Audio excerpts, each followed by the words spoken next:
11 नवंबर को हो सकता है बड़े युद्ध का ऐलान। ये इस वक्त की बड़ी जानकारी, यानी 11 नवंबर को बड़ा युद्ध और उसका ऐलान संभव है। शनिवार को जंगी ऐलान कर सकता है नसरुल्लाह।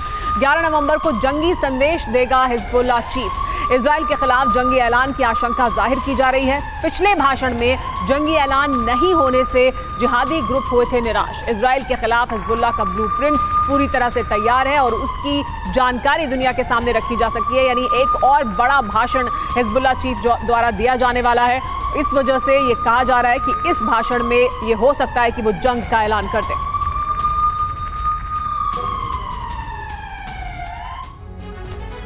तो अब सवाल यह है कि इजराइल वर्सेस हिजबुल्लाह, क्या बड़ा ऐलान हिजबुल्लाह चीफ नसरुल्लाह एक बार फिर से करेगा लेबनान फ्रंट पर? क्या युद्ध, भयंकर युद्ध तय? 11 नवंबर से महायुद्ध, महाजंग होगी। क्या संकेत मिल रहा है? नसरुल्लाह करेगा जंगी ऐलान, 11 नवंबर को जंगी संदेश देगा। जो इंफॉर्मेशन है हिजबुल्लाह का जंगी ऑपरेशन सामने आएगा, शनिवार को कर सकता है बड़ा ऐलान। समीर जी हां, हिजबुल्लाह का जंगी ब्लूप्रिंट पूरी तरह से तैयार है। यह माना जा रहा है लेबनान में इजराइल की स्ट्राइक हो रही है, एयर स्ट्राइक से भड़का हुआ है हिजबुल्लाह और लगातार यह बात कही जा रही है कि इसका जवाब दिया जाएगा। ऐसे में इस अनाउंसमेंट में आखिर क्या बातें सामने आ सकती हैं नसरुल्लाह की तरफ से, इस पर सबकी नजरें हैं। अशदोद का सीधे हम रुख करते हैं। इजराइल के वॉर फ्रंट से हमारे साथ हमारे सहयोगी विपिन चौबे इस वक्त जुड़ चुके हैं। विपिन, साफ तौर पर टू फ्रंट वॉर का सामना इस वक्त इजराइल तो कर ही रहा है। एक तरफ हमास के खात्मे की जंग चल रही है और दूसरी तरफ लेबनान की धरती से हिजबुल्लाह हमले कर रहा है। क्या स्ट्रैटेजी फिलहाल इजराइल की नजर आती है?